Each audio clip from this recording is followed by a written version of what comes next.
오늘 저희들에게 주시는 하나님의 말씀은 마태복음 5장 10절에서 12절 말씀입니다. 마태복음 5장 10절에서 12절 말씀입니다. 신약 성경 5쪽입니다.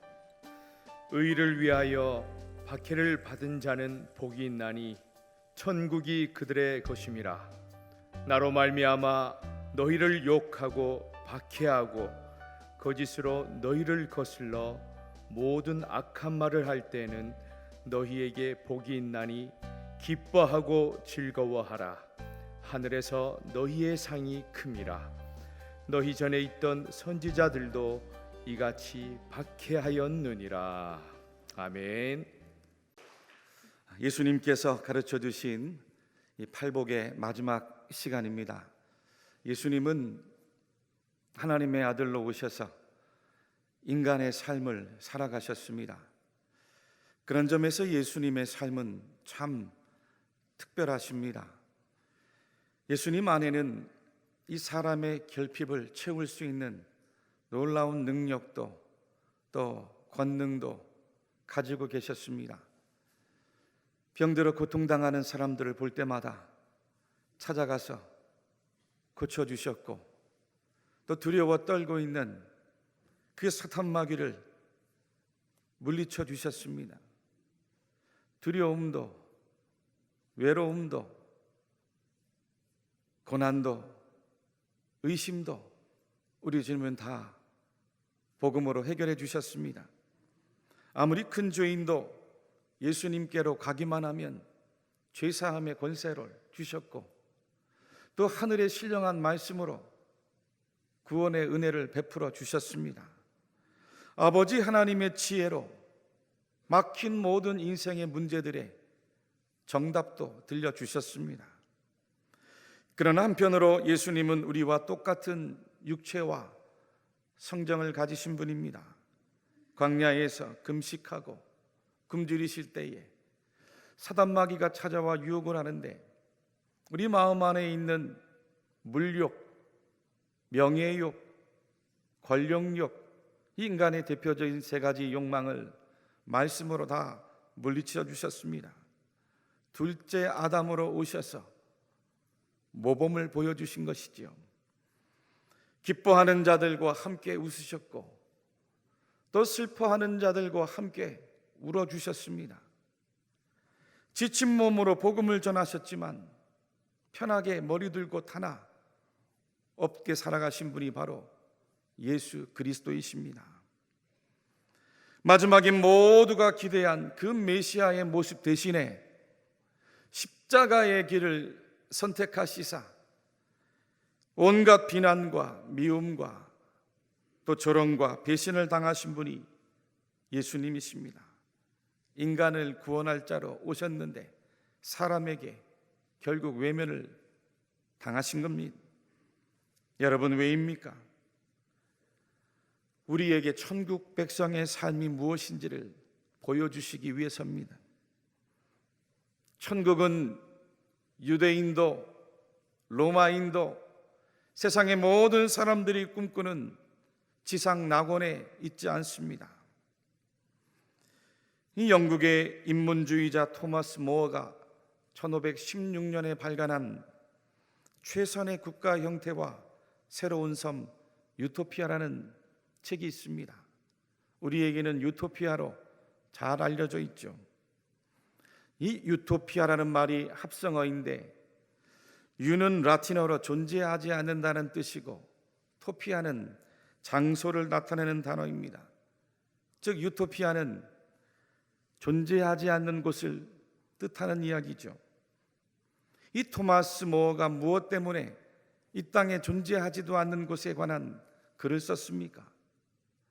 당시 유럽 사회에 만연한 그 군주들의 부정과 부패를 고발하면서 그 대안으로 이상적인 국가 정치 체제를 생각했기 때문입니다. 책 속에는 상상 속의 인물이 보았던 그 지상 낙원 유토피아 섬이 있습니다. 그곳에 사는 사람들은 하루에 6시간만을 일했습니다. 나머지는 다 여가 시간입니다. 2년마다 도시인과 농민이 교체를 냈고 10년이 지나면 주택도 추첨으로 교환했습니다. 모든 사람들이 평등한 교육을 받았고 공동의 창고에서 재화를 사용했습니다. 그 섬에는 부자나 빈자가 없었고 지배자나 피지배자가 없었습니다. 공직도 1년을 임기로 선출했습니다. 그러나 이것은 단순히 공유제나 평등만 있지 않은 것입니다. 사람의 본성이 바뀌지 않는 이상 제도나 이상은 무의미하다고 보았습니다. 토마스 모어는 인간 안에 누구나 세 가지의 악한 본성이 있음을 말합니다.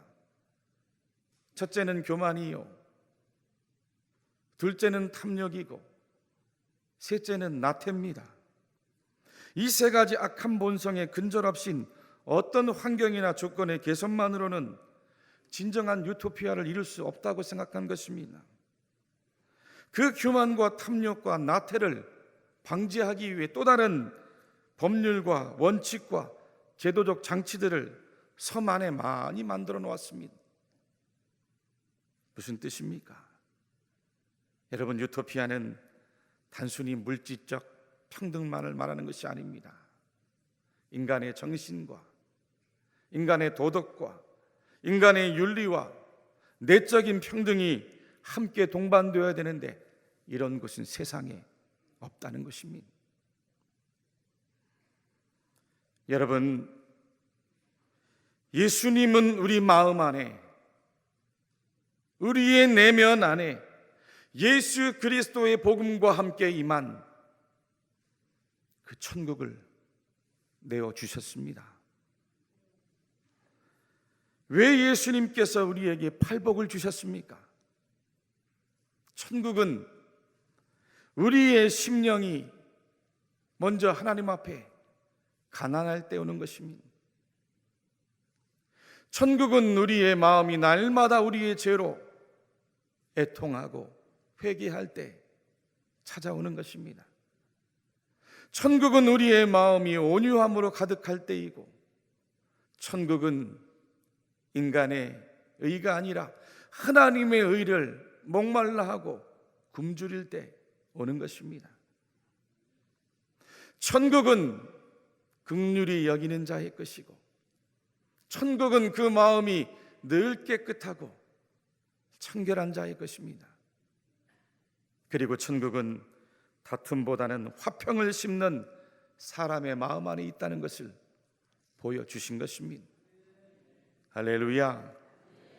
주님께서 말씀하신 팔복의 복음 무엇을 보아도 어느 것 하나 제도나 물질, 소유, 외형에 있질 않습니다. 마지막 오늘 팔복의 가르침도 의를 위하여 박해를 받는 자의 것이다 이야기하십니다. 8가지 모두가 세상이 말하는 성공과 행복의 조건과는 무관합니다. 모두가 영적인 하나님 나라요, 영적인 천국입니다. 성령으로 그 마음이 변화를 받아 복음으로 사는 삶 가운데 하나님 나라 천국이 임할 줄로 믿으시기 바랍니다. 성령 충만해서, 은혜 충만해서 예수 그리스도와 함께 살면 물질이 조금 모자라도 괜찮습니다. 건강이 조금 약해도 괜찮아요. 입고 먹고 자는 생활이 부족해도 충분합니다. 사랑하는 내 자녀들이 남들과 비교해서 특출나지 않고 잘나지 않아도 얼마든지 감사하며 행복하게 살 수가 있습니다. 주님 모시고 사는 삶이 천국이면 어느 곳이라도 행복한 줄로 믿으시기 바랍니다. 오늘 8번째 예수님 말씀하신 의의도 이전에 4번째 말씀하신 그 의의와 같은 의미입니다. 윤리와 도덕의 인간의 의의가 아니라 하나님의 의의입니다. 여러분, 인간의 의의는 완전할 수가 없습니다. 전도서 3장 16절 말씀해 보니 또 내가 해 아래에서 보건대 재판하는 곳 거기에도 악이 있고 정의를 행하는 곳 거기에도 악이 있도다. 내가 내 마음속으로 이르기를 의인과 악인을 하나님이 심판하시리니 이는 모든 소망하는 일과 모든 행사에 때가 있음이라. 내가 내 마음속으로 이르기를 인생들의 일에 대하여 하나님이 그들을 시험하시리니 그들이 자기가 짐승과 다름이 없는 줄을 깨닫게 하려 하심이라 하였노라. 할렐루야. 여러분, 하나님 앞에 완전한 의인이 없습니다. 인간의 의인은 상대적이고 상황에 따라 환경에 따라 다 바뀝니다. 남들보다 조금 더 의롭고 또 남들보다 조금 덜 의로운 것입니다. 하나님 한 분만이 의로우심을 믿으시기 바랍니다. 하나님의 의입니다. 사람의 몸을 입고 이 땅 가운데 오신 하나님의 의입니다. 그 십자가의 사랑으로 물과 피를 다 쏟아내 희생해 주신 하나님의 의입니다. 죄 없으신 하나님께서 사람의 아들로 오셔서 자기를 버리고 인간을 구원하고 생명을 구원한 하나님의 의입니다. 이런 의로움이 우리에게 어떻게 나타났습니까? 이 예수를 하나님이 그의 피로써 믿음으로 말미암는 화목제물로 세우셨으니 이는 하나님께서 길이 참으시는 중에 전에 지은 죄를 관과하심으로 자기의 의로우심을 나타내려 하심이니. 마지막 8번째 복, 팔복. 예수님 때문에 하나님의 의를 이루기 위하여 오신 그 예수님 때문에 받는 박해의 말씀입니다. 예수님 때문에 당하는 고난, 예수님 때문에 당하는 핍박, 예수님 때문에 겪는 환난, 예수님의 의를 위하여 십자가에 죽는 고난의 박해입니다. 왜요? 예수님은 세상에 오신 생명의 빛이라고 했습니다. 요한복음 8장 12절 말씀에 예수께서 또 말씀하여 이르시되 나는 세상의 빛이니 나를 따르는 자는 어둠에 다니지 아니하고 생명의 빛을 얻으리라. 요한복음 3장 19절에는 그 정죄는 이것이니 곧 빛이 세상에 왔으되 사람들이 자기 행위가 악함으로 빛보다 어둠을 더 사랑한 것이니라. 악을 행하는 자마다 빛을 미워하여 빛으로 오지 아니하나니 이는 그 행위가 드러날까 함이요. 요한복음 15장에는 세상이 너희를 미워하면 너희보다 먼저 나를 미워한 줄을 알라. 너희가 세상에 속하였으면 세상이 자기의 것을 사랑할 것이나 너희는 세상에 속한 자가 아니요 도리어 내가 너희를 세상에서 택하였기 때문에 세상이 너희를 미워하느니라. 내가 너희에게 종이 주인보다 더 크지 못하다 한 말을 기억하라. 사람들이 나를 박해하였은즉 너희도 박해할 것이요 내 말을 지켰은즉 너희 말도 지킬 것이라. 아멘. 아멘. 성도가 예수 그리스도 안에 거하여 살아가면 어둠이 빛을 싫어하듯이 죄 많은 세상이 여러분들을 싫어하고 미워합니다. 하나님 자녀들 안에 있는 그 빛 대신 예수 그리스도께서 어두운 죄를 밝히기 때문입니다. 그래서 성도는 예수님 때문에 거룩해야 됩니다. 성도는 예수님 때문에 정직해야 됩니다. 성도는 예수님 때문에 때로 손해 보아야 합니다. 성도는 예수님 때문에 때론 혈기도 참아야 되고, 예수님 때문에 악을 악으로 갚는 것이 아니라 손으로 악을 이겨야 됩니다. 예수 그리스도 때문에 이 땅에 복음이 전해져야 하기 때문인 것입니다. 예수님께서 겟세마네 동산에서 땀방울이 핏방울 되기까지 기도하시다가 마침내 로마 군병에게 붙잡히게 되었습니다. 그때에 그 옆을 지키던 제자 베드로가 품 안에 있는 칼을 뺐습니다. 예수님을 잡으러 온 그 대제사장의 종의 귀를 칼로 쳐냈습니다.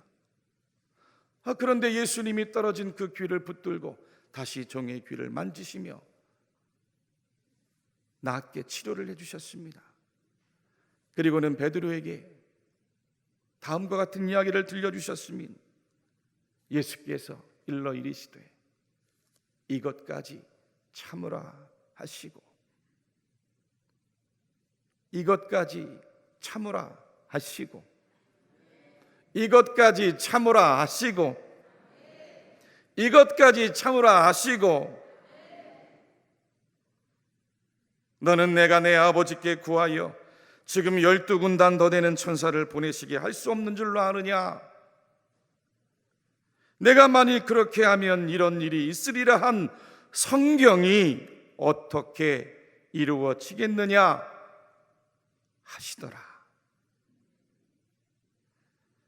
예수님께서 베드로에게 이것까지 참으라 하셨는데, 하나님께 지금 구하여 12군단도 더 되는 천사를 보낼 수 있지만 하나님께서 말씀하신 그 의를 이루기 위하여 참아야 한다는 것입니다.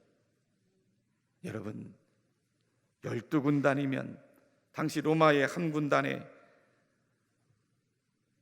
군병들이 약 6천 명이 있었습니다.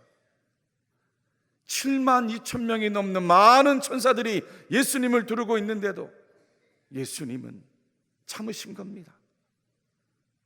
붙잡히신 겁니다. 십자가로 끌려가신 겁니다. 왜요? 사람을 구하는, 생명을 구원하는 하나님의 의를 이루기 위해서입니다. 기독교 역사는 이렇듯 인간을 구원하시는 하나님의 의를 이루기 위해 예수님 때문에 받은 핍박과 박해의 이야기입니다. 초대교회에 많은 성도들이 예수님 믿는다는 이유로 십자가 처형에 처해졌습니다. 문헌에 보면 단지 십자가에 달려 죽은 것이 아닙니다. 사람을 십자가에 매달아 놓고 몽둥이로 뼈가 부스러지도록 때렸습니다. 그리고 그 맞은 자리에 식초와 소금을 뿌려댔습니다. 야생동물의 가죽을 씌워서 콜로세움 경기장 안에 굶주린 맹수들에게 내던져 버렸습니다.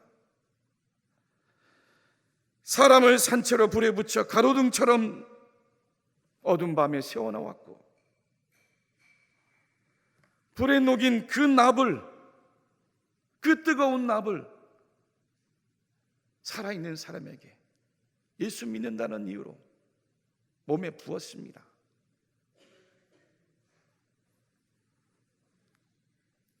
두 눈을 뽑았고 고통을 더하기 위해 손과 발을 불로 태우면서 찬물로 끼얹는 거지요. 마차바퀴 사이에 묶여 사지가 찢기고 말들이 사방으로 잡아당기는 능지처참을 예수 믿는다는 이유로 받아야 했습니다. 신약성경에 13권을 기록한, 기도하다가 삼층천을 본 그 바울 사도도 결국 참수형을 당했고, 제자 베드로는 거꾸로 십자가에 못이 박혀 순교를 했습니다. 사도 요한은 끓는 가마에 던져졌다가 기적적으로 살아나 밤모섬으로 유배가 되어 마지막 성경 요한계시록을 받았습니다. 유명한 서머나교회 감독 폴리캅은 예수 믿는 것을 포기하면 살려주겠노라고 회유를 하니 내가 86년간 주님을 섬길 때 나와 한 번도 변함없이 내 곁에 나를 지켜주신 주님, 내가 어찌 모른다고 할 수 있겠습니까? 담대하게 불에 태워 화형을 당했습니다. 이것을 보고는 당시 교회의 아버지로 터툴리니너스가 순교자의 피야말로 교회의 씨앗이 되었노라는 유명한 말을 남겼습니다. 사랑하는 교우 여러분들이여, 끔찍한 박해의 역사는 과거 이야기가 아닙니다. 2015년 국제선교 통계보고서에 따르면 그 하나님에만 약 9만 명에 달하는 예수 믿는 크리스찬들이 자연의 재해와 질병과 내전과 정치적 종교적 이유로 탄압을 받고 사망을 했습니다. 순교를 당한 것입니다. 우리는 참 편하게 신앙생활합니다. 여러분들은 예수님 때문에 모욕을 당해본 경험이 있으십니까? 예수님 믿는다는 이유로 비난을 당하고 조롱을 당하고 욕을 들어보신 적이 있으십니까? 예수님 믿는 것 때문에 불이익을 당해보셨습니까? 예수님 믿는 것 때문에 고초를 겪어보셨습니까? 그때마다 울면서 예수님 때문에 하나님 앞에 엎드려 기도하며 참아보셨습니까? 기뻐하시기를 바랍니다. 기뻐하시기를 바랍니다. 기뻐하시기를 바랍니다. 그때야말로 내가 정말 예수 믿는다는 증거의 때입니다. 나로 말미암아 너희를 욕하고 박해하고 거짓으로 너희를 거슬러 모든 악한 말을 할 때에 너희에게 복이 있나니 기뻐하고 즐거워하라. 하늘에서 너희의 상이 큼이라. 너희 전에 있던 선지자들도 이같이 박해하였느니라. 할렐루야. 작고하신 무의당 장일순 선생께서 예수를 믿으며 어느 농부에게 전한 말이 있습니다. 자네는 누군가 자네에게 칼로 찌른다면 그럴 때 어떻게 하겠는가? 그땐 칼을 빼서 자네의 옷으로 칼에 묻은 피를 깨끗이 닦은 다음 그 칼을 상대에게 공손하게 돌려주시오. 그리고 날 찌르느라고 얼마나 힘이 들고 고생했느냐고 그 사람에게 따뜻하게 말해 주어야 합니다. 예수 믿으면 거기까지 가야 합니다.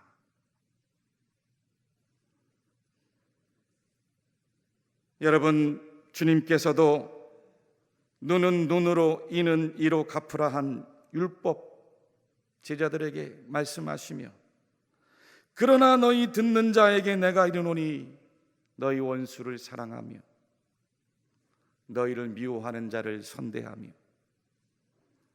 너희를 저주하는 자를 위하여 축복하며 너희를 모욕하는 자를 위하여 기도하라. 새로운 계명을 주셨습니다. 천국은 십자가의 고난을 통과해 보지 않고는 들어갈 수가 없습니다. 천국은 자기 희생의 부인 없이는 절대로 발견할 수 없습니다. 천국은 불과 같은 시험의 연단 없이는 만날 수가 없습니다. 천국은 예수님 때문에 핍박을 당하고 예수님 때문에 고난을 당하고 예수님 때문에 조롱을 당하고 예수님 때문에 욕을 먹어도 예수님 때문에 사랑하고 축복하고 섬기고 용서할 때 진정 그 안에 천국이 임하는 것입니다. 박해가 있습니까? 연단이 있습니까? 핍박이 몰려옵니까? 하나님께서 예비하신 하늘의 상급이 크심을 믿으시기 바랍니다.